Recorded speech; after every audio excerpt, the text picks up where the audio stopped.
नमस्ते मित्रांनो. समिधा, एक विचारू? नात तुटायची वेळ आलेली असताना तू इथे असणे हे माझ्यासाठी न उलगडणारे कोडे आहे. आईचा फोन आला. त्यांनी मला हक्काने इकडे येऊन परिस्थिती बघायला सांगितली. मी सुद्धा तात्काळ तयार झाले. कुठलाही विचार न करता आधी आपले कर्तव्य करूया, मग पुढचे पुढे बघू, असा एकमेव विचार करून आले इथे. अगदी तुझ्यासारखीच. तू कसा आपल्या मित्रांसाठी धावत आलास एवढ्या रात्री? समिधाने अगदी सहजपणे त्या अवघड प्रश्नांचे हसत हसत संपुष्ट उत्तर दिले. चल आता मी निघतो. खूप उशीर झाला आहे. लॉकडाऊन आहे, पण ऑफिसचे काम वर्क फ्रॉम होम आहेच. तुम्ही आराम कर. काही लागले तर मला कॉल कर. उद्या संध्याकाळी मी येताना घेऊन येईन. समिधाचा निरोप घेऊन सागर निघून गेला. दुसऱ्या दिवशी समिधाने सुबोधच्या गावी आपल्या सासूबाईंना आणि मुलांना सर्व सत्य परिस्थिती समजावून सांगितली. काळजी करण्यासारखं काहीच नाही हे सुद्धा समजावून सांगितले. समिधा आपल्या मुलांसोबत आहे हे समजल्यावर सुबोधच्या आईची काळजी थोडी कमी झाली. समिधाने दुसऱ्या दिवशी मुलांना कॉल करून आवश्यक ते तिचे कपडे आणि काही सामान एका बॅगमध्ये भरून ठेवायला सांगितले. संध्याकाळ सागर ती बॅग आणि समिधाने पाठवलेल्या लिस्टप्रमाणे आवश्यक ते सर्व सामान घेऊन पुन्हा सुबोधचा फ्लॅट गाठला. पण आज समिधाने त्याला फ्लॅटबाहेरच थांबण्याची तंबी आधीच फोनवर देऊन ठेवलेली. तुझीही फॅमिली आहे सागर. सुबोधच्या जास्त संपर्कात राहून उगाच नाईक रिस्क घेऊ नये असे मला वाटते. मी सुद्धा त्याला आता बेडरूममधून जास्त बाहेर पडू देणार नाहीये. संपूर्ण किचन आणि हॉल सॅनिटायझर करून घेतलाय. आवश्यक तेवढी काळजी घेतेच आहे. बाकी बघू त्या बापांच्या मनात काय असेल ते होईल. ठीक आहे, पण मी कायम सोबत आहे. कधीही केव्हाही काहीही लागले ते पहिला कॉल मला करशील तू. सागर समिधाला हक्काने दम देत निरोप घेऊन पुन्हा माघारी परतला. इकडे समिधाने सलग 15 दिवस स्वतःला त्या फ्लॅटमध्ये सुबोधसोबत कोंडून घेतले. बाहेरील जगाशी संपूर्णपणे संबंध नसलेले ते 15 दिवस समिधाने सुबोधची काळजी घेतली. वेळेवर जेवण, औषधोपचार आणि समिधाच्या मानसिक आधारामुळे सुबोध 15 दिवसात ठणठणीत बरा झाला. बरोबर 16 दिवसानंतर त्याची काही समिधाची टेस्ट केली असता दोघांचा टेस्ट रिपोर्ट निगेटिव्ह आला. ती रिपोर्टचा मेसेज आल्यावर समिधाच्या आनंदाला पारावार उरला नाही. तात्काळ तिने सागर, सासूबाई आणि मुलांना ती बातमी स्वतः कॉल करून सांगितली. हे करत असताना सुबोध समोरच होता. समिधाच्या चेहऱ्यावर असलेला आनंद पाहून त्याला ते दोघे सोबत असताना असलेले क्षण आठवायला लागले. अगदी छोट्यात छोटी गोष्ट देखील समिधाला आनंद देण्यासाठी पुरेशी असायची. मोगऱ्याच्या सुगंधी फुलांचा गजरा असो किंवा गरमागरम जिलेबी आणि समोसे जरी सुबोध कधी घेऊन आला तरी समिधा प्रचंड खुश व्हायची. हे बघ मी तुझ्यासाठी काय आणलंय. ओळख पाहू, एक हिंट द्या बरं. काय आहे खायला? काही आहे की वस्तू आहे? काही खाऊ आहे? मुलांसाठी आहे की माझ्यासाठी? एक तुझ्यासाठी, एक मुलांसाठी. अच्छा थांबा, वेळ द्या, ओळखते. माझ्यासाठी ढोकळा आणि मुलांसाठी चॉकलेट, आईस्क्रीम. ग्रेट आहेस ग तू. कसे ओळखले ते आहेस ते सांग. समोसे कालच खाल्ले, परवा वडापाव, म्हणून आज ढोकळा असेल असा अंदाज लावला. आणि आईस्क्रीम मुलांची संपली आहे हे दुपारीच तुम्हाला कॉल वर सांगितले होते. ग्रेट आहेस तू. परफेक्ट गृहिणी आहेस असे सुबोध स्वतःशी म्हणाला. आणि फोनवर बोलत असलेली समिधा सुबोधकडे पाहायला लागली. काय झालं सुबोध? समिधाच्या प्रश्नाने सुबोध भानावर आला. काही नाही, असेच. आपल्याला झाला ती भास होता हे समजल्यावर लाजलेल्या सुबोधने काहीच कारण न देता वेळ मारून नेली. समिधा फोनवर असल्याने तिनेही फारसे मनावर घेतले नाही. आज सुबोधला सुद्धा बऱ्याचपैकी फ्रेश वाटत होते. आजपासून त्याची औषध संपलेली होती, बंद झालेली होती. फक्त व्हिटॅमिनच्या गोळ्या महिनाभर घ्यायच्या होत्या. सतत 15 दिवस औषधे घेऊन प्रत्येकाला येणारा वीटपणा त्यालाही आला होता. समिधा, आज तुझ्या हातची मटण बिर्याणी खायची आहे मला. बनवशील? सुबोधने गेल्या 15 दिवसात पहिल्यांदा समिधाला काही हक्काने बनवायला सांगितले होते. इतके दिवस घरात उपलब्ध आहे त्यात. समिधा जे बनवेल ते तो खात होता. नक्कीच बनवेन. फक्त बिर्याणी की अजून काही हवंय पाहिजे असेल तर सांग. समिधा सुद्धा सहजपणे त्याला उत्तर देत म्हणाली. बिर्याणीसोबत लज्जतदार कोशिंबीर बस, बाकी काही नको. ठीक आहे, सागरला सुद्धा बोलवून घेते आज. त्यालाही नेहमी आठवण येते. एवढे बोलून समिधाने सागरला कॉल करून बोलवून घेतले. साधारणपणे 1 वाजता सागर फ्लॅटवर हजर झाला. वाह, क्या बात है. बिर्याणीचा सुगंध तर अप्रतिम दरवळतोय समिधा. आल्या आल्या समिधाला दाद देत सागर म्हणाला. साहेबा, माझ्यामुळे तुला भेटते खायला. मला धन्यवाद दे. सुबोध सागरची मस्करी करत म्हणाला. अच्छा, असे आहे का? ठीक आहे. मंडळ आभारी आहे आपले, सुबोध सरकार. सागरनेही हसत खेळत सुबोधचे धन्यवाद मानले.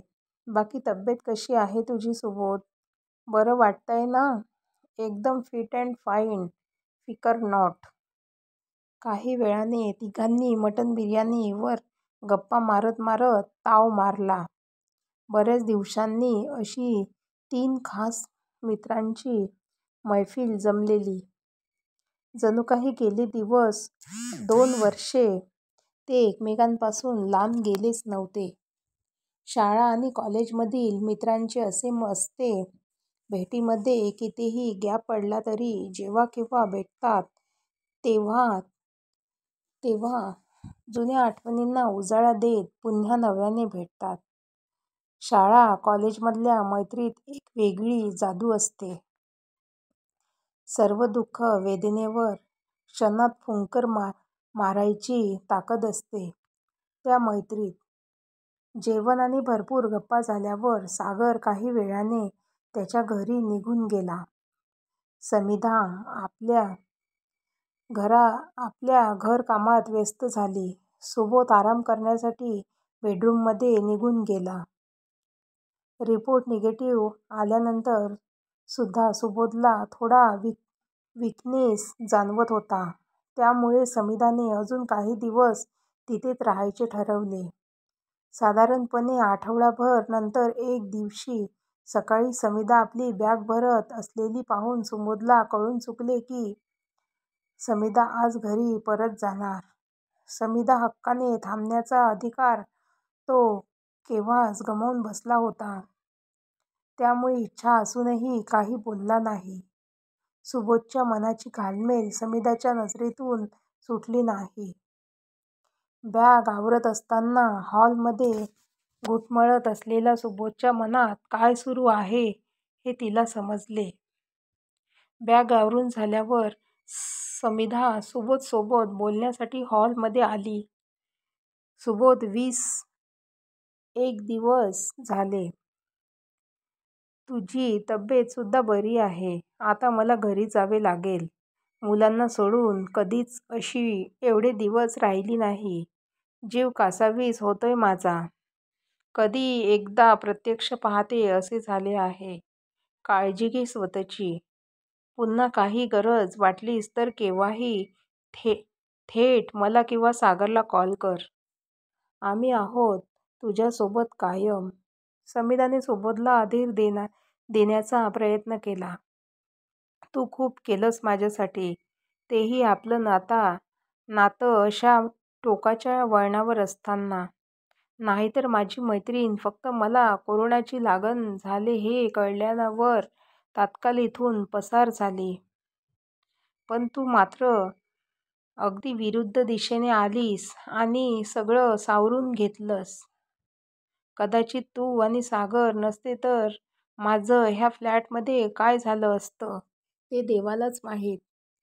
मनाने धीरगंभीर झालेला सुबोध समिधाचे भरलेल्या डोळ्यांनी धन्यवाद मानत म्हणाला. समिधानेही त्याचे तसे ते आभार